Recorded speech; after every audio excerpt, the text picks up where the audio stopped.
How you doing? Welcome back to another subscriber podcast. Hello.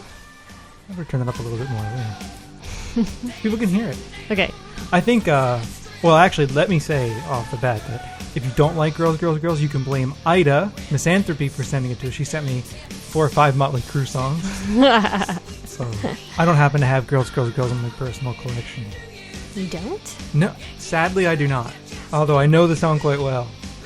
So, no, I think the last Motley Crue album I had was the one with Shout the Devil on it. I don't think this Girls, Girls, Girls on it.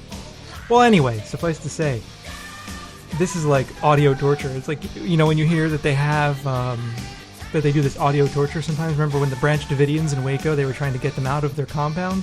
When they stormed the compound? They put these massive speakers outside of the compound and played like metal and all kinds of stuff. And I suspect that Girls, Girls, Girls was one of the songs on rotation. Oh, this isn't that bad. Nah, it's really not. I'm just being... It's catchy. Yeah, listen to it. I'm such a good boy.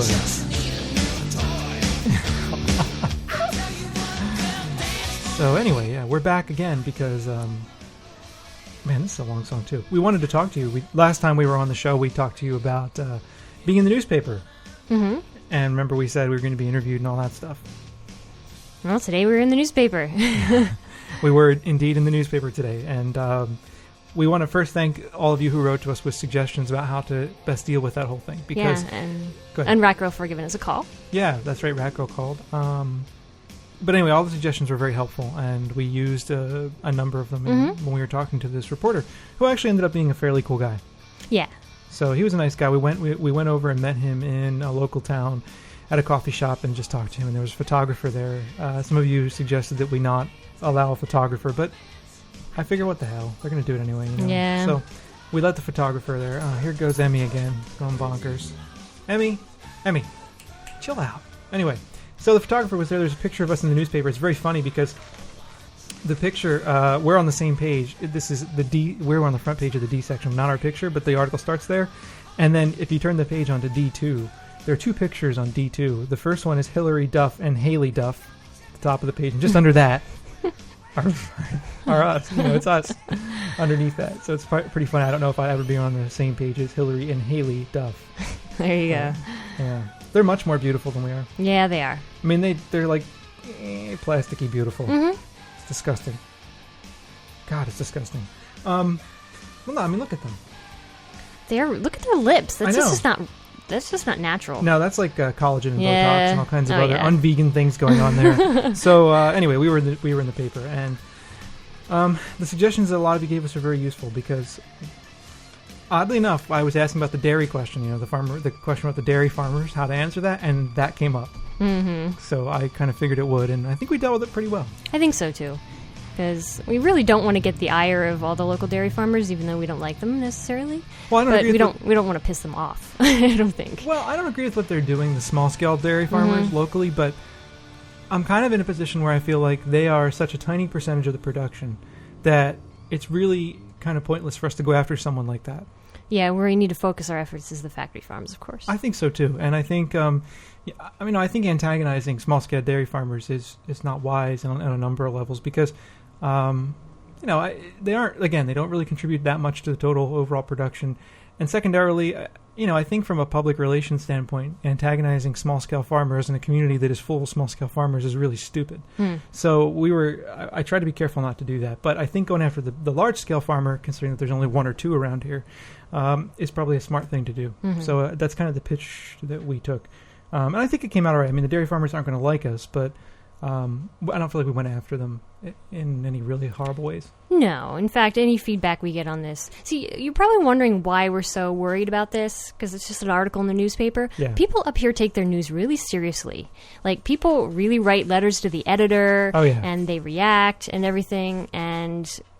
From past experiences with being in the newspaper, people write emails, nasty comments. Try to get you fired from your job. That kind of thing. So that's probably why we're a little more worried than you might expect us to be. Well, also, if we were in a major city, this would not be any issue. No, I wouldn't. No. But around here, everybody reads the paper. Uh-huh. and it's such a small place, and there's so little to do, and there's so little going on, and no one has a fucking life.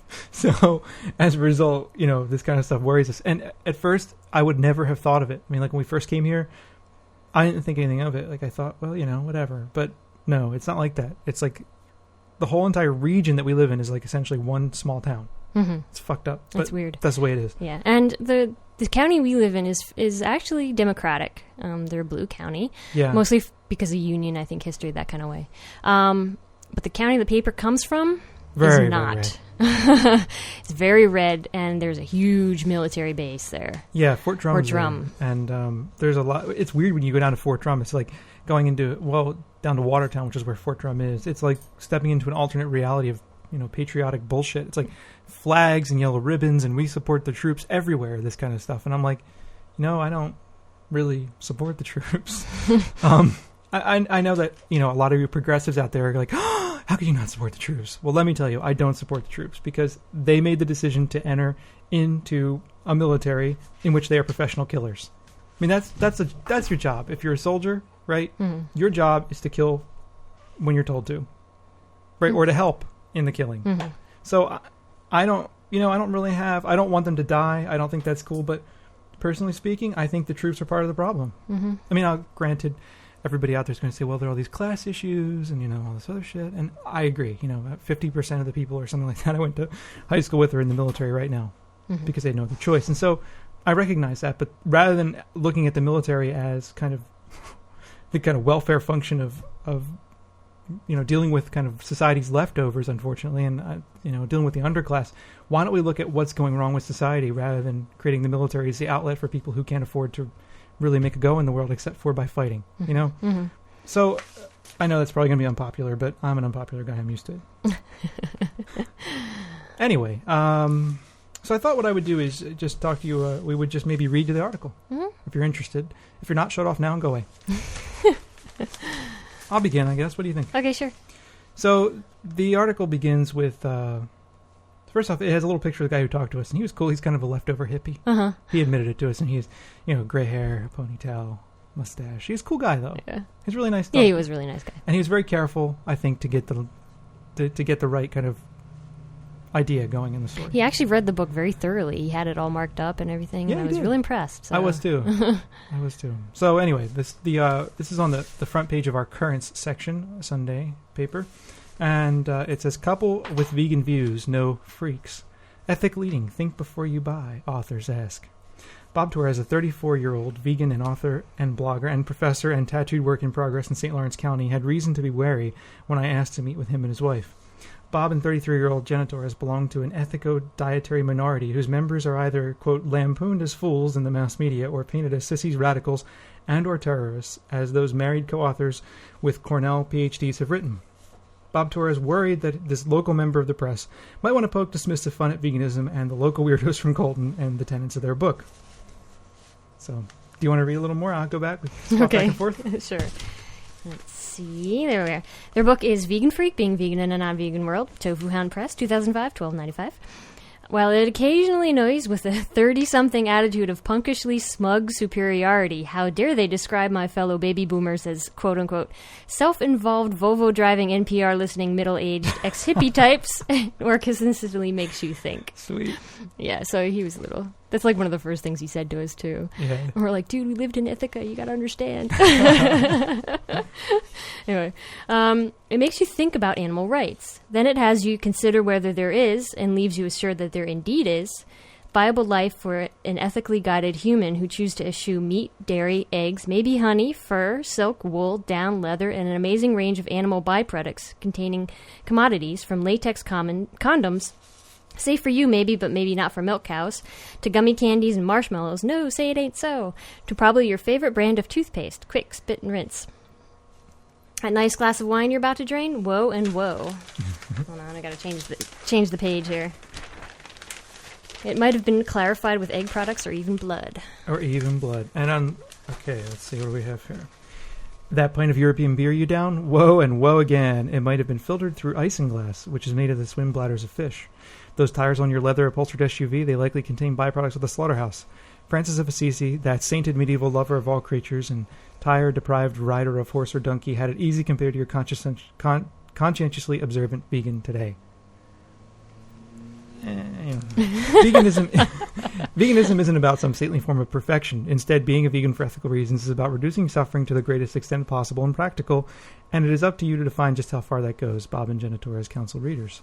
Though we're not suggesting you consume products of animal exploitation and oppression with abandon, we do think that any reasonable person needs to figure out just how far they're willing to go or are capable of going, they further counsel.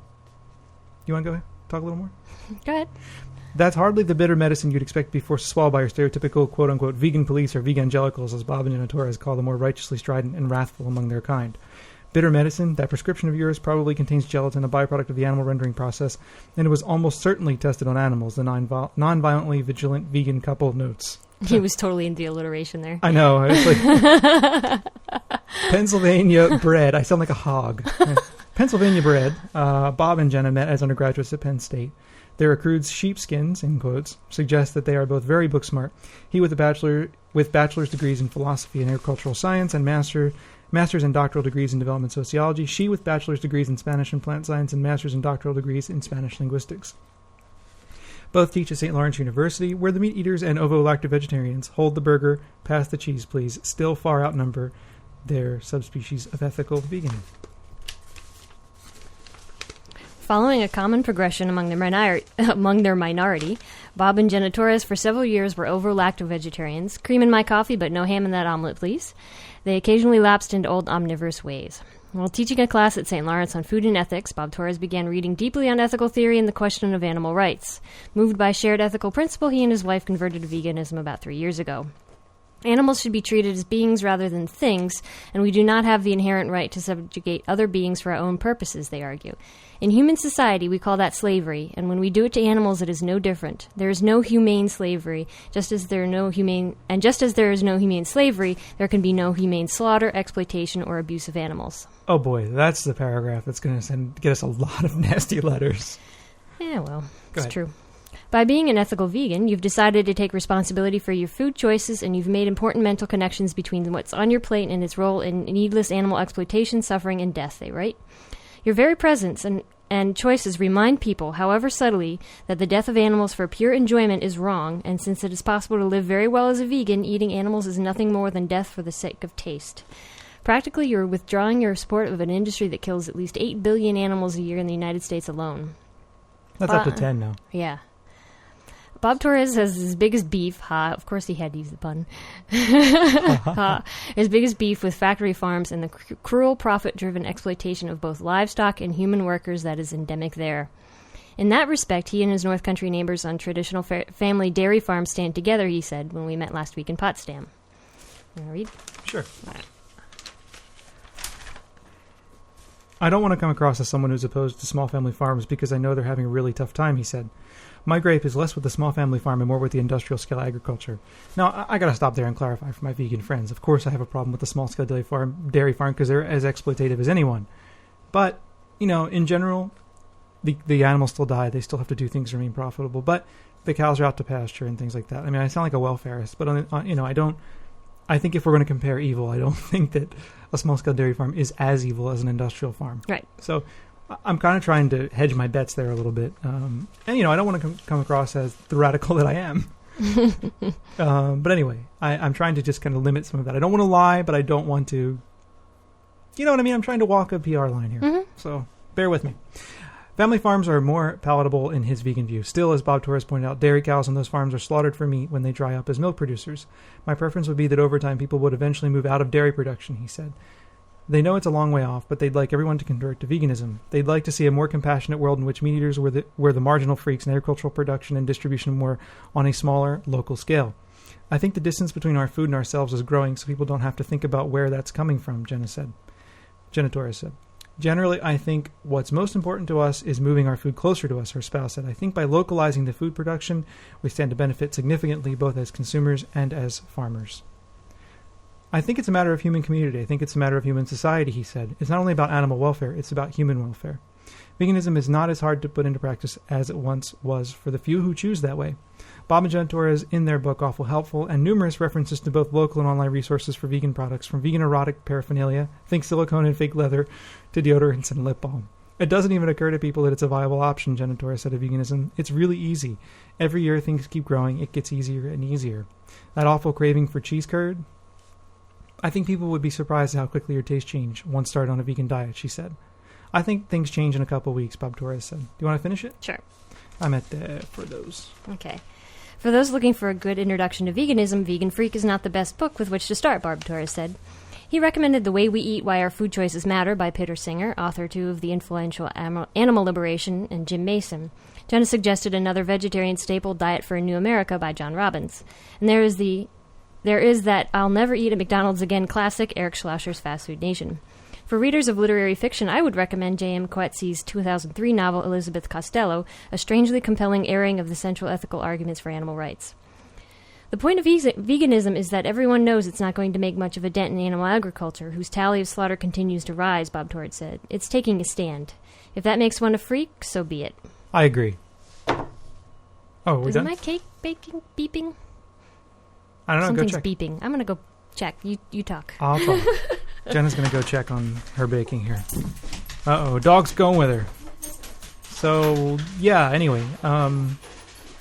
Overall, I was pretty pleased with the article. I think that there were some things in there that I could have done without some of the cute jokes, some of those little cutesy things going on, the puns, all that bullshit. But overall, I think if you're looking at the mainstream media, and, our paper is very mainstream media, if you're looking at the mainstream media, I think that's oh, motherfucker. That's a very fair... Let me turn off the phone. We're just having a shit time here. There, turn off the ringer on the phone.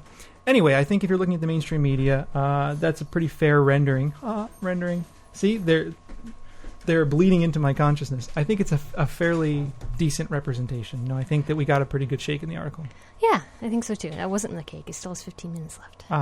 No, I think it's asshole neighbors across the street. Yeah, I think so too. I just didn't want the cake to get Yesterday, he was out there. Our neighbors, they were out there playing techno. It was it was like really bad, like dance club techno. Like it's horrible. And I was sitting up here in my office, and all I could hear was like, and I had this kind of vision in my head. I was like flashing back to Europe all of a sudden, and so I started screaming in my office. I was like, motherfucker, like, we all want to hear your stupid ass fucking dance club crap ass fucking techno, playing it all loud because your dick's real small, and I'm sticking my pinky finger out and like wiggling it, and then all of a sudden the techno stopped. I think he heard me. I think so. But he's got headphones on today. Good. That's good. It was like getting a little annoying. Yeah. And I don't know. I'm open to a wide variety of music. I like some techno. Yeah, You Can Kill Me Now. I like listening to if I'm writing, sometimes certain kinds of techno can get me into a good place for writing, but I have to be in the right mood. And I like writing to techno because it puts my brain in a good rhythm for some reason. It like does something. It's the repetitive nature of it, I think, that lets your brain kind of off the hook for a minute. So, I'm open to a wide variety of musical genres. I can deal with a lot of different kinds of music, but the really cheap dance club techno, just I could really do without. I think there's a giant supercomputer in the European Union somewhere that just turns out these really bad Euro techno hits. I just think in Brussels somewhere. Yeah, in Brussels somewhere there's a giant EU computer that just we must crank out another hit. Click, and out comes another. I don't know why the pseudo-German accent that I can't do is ended up there, because in Brussels they don't speak German, but whatever. Anyway, there's a little... You can bet, though, that the guy who would be in charge of it would probably be German. Yeah. So. Yeah, probably. Anyway, bad Euro techno was what we were hearing yesterday. It was a joy. It was great stuff. So, but thank you to those of you who sent us suggestions. I used... there was the one suggestion to kind of talk about the dairy industry and things and small-scale family farms that was posted that was really useful, and kind of dealing with the media stuff was very useful. And there is a picture of us in there. I should scan it and post it because it's kind of funny. It's the two of us kind of sitting at a table and our book in front of us, and well, I don't know. It's actually a pretty decent picture of us. I think that's a pretty decent photographer. Oh, I didn't think we both look pretty good. Yeah, I don't really have any problems with that picture. Do you? No, I look a little squinty, but You look good, though. Thanks. God, totally. So it came out better than I thought. What? I'd hit that. I hope so. Hit that like the fist of an angry god. God, I'm horrible. I'm so dirty. Everybody has to wish Bob a happy birthday. It's my birthday. He said he wasn't going to podcast on his birthday. I know, here I am. He's making special exception for you, our subscribers. I was cursing all day yesterday. We got to get this fucking show done, so I'm not cursing on my god. I'll be cursing my birthday. So I'm not podcasting on my birthday. But here I am on my birthday. Mm-hmm. Well, I wanted, I thought you all should hear the article. Because so many of you helped us deal with this local media. Yeah. I don't think people get too riled up about it, but we probably get some of the stupid comments on our blog, because he mentioned the site where you can buy the book, which is our publishing site, and then he mentioned you can buy it locally around here, and then he mentioned our blog site. So I expect to get a few people, for the eating of tasty animals kind of stuff, but I don't too much. I think we'll get some of that stuff. I don't know how much of it, though. I mean, people around here, a lot of people around here don't have the internet, too, which is like one thing that could be in our favor. True. So, I don't know. I just don't know. In our little town here, my experience has been we're just more of an oddity than anything. I think that's true. I get that sense. And they don't really care that much. I feel like we're just an oddity everywhere in this whole county. So, I don't know. It's fun.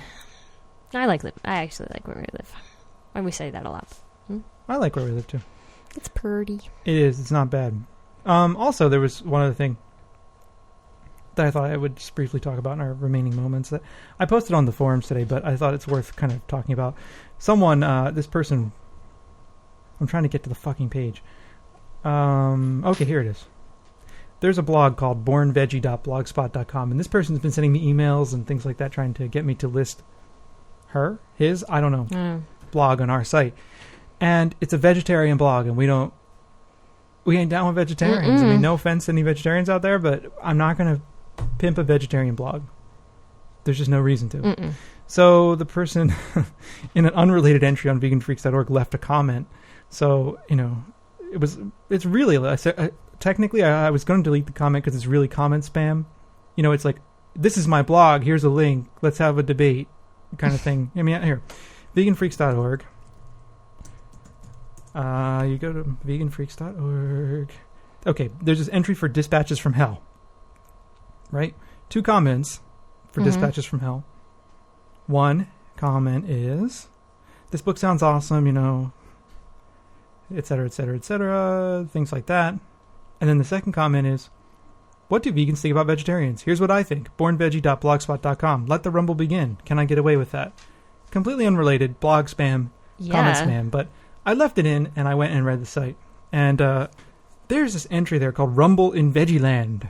And the entry says, I may be quite new to all this, but I'm beginning to notice that in the blogosphere, I hate that word, by the way, blogosphere. I know. Up yours. Sit and spin, baby. There is a distinct divide between vegetarians and vegans. Well, yeah. Well, duh. Now, I've always considered us as nearly the same, kindred spirits, birds of a feather. But it seems I may be wrong. Most of the blogs I've come across have been vegan blogs, I have to admit, and I reckon this is because vegans are more marginalized and more extreme in their views, and hence more conscious of and vocal about their beliefs, ? That's not a question. I know. Despite the fact that many vegetarians stopped eating meat because of cruelty to animals, though not me, I was born veggie, remember, in most cases, in my experience, it was largely an emotional response. They couldn't face eating the lovely lambs that gamboled so gaily in the fields, that kind of thing. Many vegetarians also say they never really like the taste of meat. But vegans, well, they usually begin their explanation with, the more I found out about... ...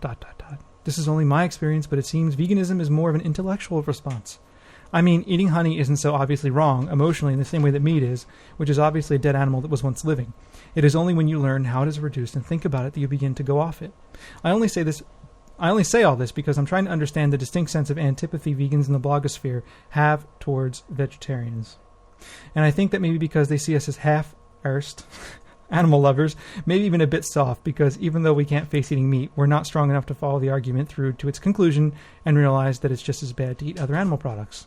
Well, you fucking nailed it there, Born Veggie. That's actually true. Yeah. But you see, as a vegetarian, I'm not following an argument. Okay. I just don't like meat and don't want to eat meat. I have an emotional palate. Is that bad? Are we the new labor to vegan socialism, wanting a fairer system but not willing to completely rewrite the rulebook? Maybe.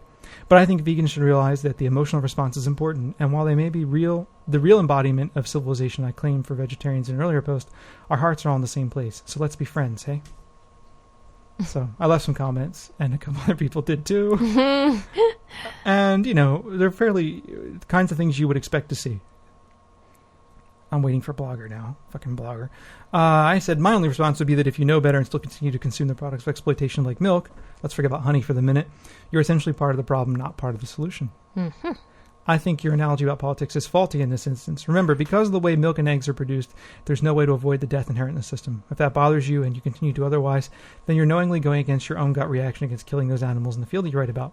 I also think that this misses some real differences between vegan and vegetarian worldviews that help to understand what's going on in the difference between vegetarians and vegans. And a couple other people left some comments, like folks from our forums, some of which are quite good. So, I was hesitant to give this person a stage because they're clearly clamoring for it. Yeah, they are. But, I have actually had the most problem in my life with vegetarians. They're the ones who give me the most shit. Definitely. The most. Definitely. Without a doubt. I've had the biggest arguments with vegetarians. I've had the biggest fights with vegetarians. And I try to avoid it. I say to them, are you sure we want to talk about this? Are you sure you want to go there? Listen to our first podcast. We talked about that huge argument we had. And we still, haven't really talked to those friends a whole lot since then. It's like, we put this huge divide in a relationship because now I feel uncomfortable around them because, I think that they feel like they're being judged all the time. I know, but I'm not really judging them. No. I don't even want to talk about veganism with them. No, I don't either. Because I want them to come to it on their terms, right? If they're not comfortable talking about it, I don't want to talk about it. You know what I mean? Yeah. So I don't know. So that blog entry annoyed me enough. I shouldn't have really given it any attention, but there we go. There's some attention that the person so seems to desire. Let's just unleash a vegan shitstorm down upon them. I'm kidding. Yeah. It's pretty much mutual. Vegetarians usually hate vegans. I know. Well, we wrote about this in our book, too. Yeah, we did. And that, they feel judged, and they don't want to seem as extreme as we are. That's it. I think, I see this thing happen all the time on the left, too. Mm-hmm. With U.S. progressives are always like, I'm different than him, pointing at me, yeah. I'm not like that, because they don't want to seem as radical. Because they're afraid it's going to alienate people. Mm-hmm. I've had this argument with a guy on our faculty for the last 2 years now, and actually I don't even argue with him. He just occasionally sees fit to send me emails arguing his point, which is that radicalism or any kind of radicalism in politics does not help the left, and I'm like, what do you want to do? You look at the Democratic Party. Is that helping the left? No. They're like Republicans light. Uh-huh. They're like Republicans without the guts to do what Republicans do. That's the way I look at the Democrats. Mm-hmm. The Republicans aren't afraid to seize power and run with it. The Democrats I don't want to upset anybody. Yep, exactly. So, anyway, enough rambling. It's my birthday. I'm going to stop. Okay. So, yeah. But thank you again to everyone who was nice enough to hook us up with some advice and things like that. Yeah. And now we can go finish my cake. You go finish your cake? What kind smells of cake? Really good. Oh, no, it's the wrong song. Uh-oh, and we're Bon Jovi. No, someone wrote and said, do not play Bon Jovi ever again. Okay. So I got a Motley Crue there. I was going to play David Hasselhoff in the show. I don't have anything of his. And I don't feel like I'm almost afraid to go on the peer-to-peer sites and go David Hasselhoff. Like, every download would be from a .de domain, Yeah. So, I don't know. So, yeah. So I'm going to make it's a peanut butter candy cake. For all those of you who know Tasty Cakes, remember the peanut butter tandy cakes? Fuck yeah. It's like sort of a yellow cake with a peanut butter layer and then hard chocolate on the outside. Well, I have this book called Sinfully Vegan. It's all desserts, and so she has a vegan version in there, so I'm making one. Let's hope it turns out okay. Sweet. I don't know. People don't... Our Tasty Cakes are only in the Northeast. Yeah, they're a regional thing. Yeah. Because they're from Philly. So. Girls. I gotta tell you, man, Oh, you know what? I saw that Motley Crue book for the person who wrote to us. I never sent it off to them yet. Oops. I will. I'm sorry. But our other giveaway was already done. So yeah. Anyway, that's about it. My ears are very hot. Yeah, hot today, humid. Yeah. These headphones are kind of big. Yeah. And we have to wear headphones when we talk so we can hear each other. Yeah. It's fucking crazy. So I've been talking a lot. Yeah, so let's just wrap it up. All right, see you all later. Bye. Thanks again for your support. Bye.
Dirty Harry just then.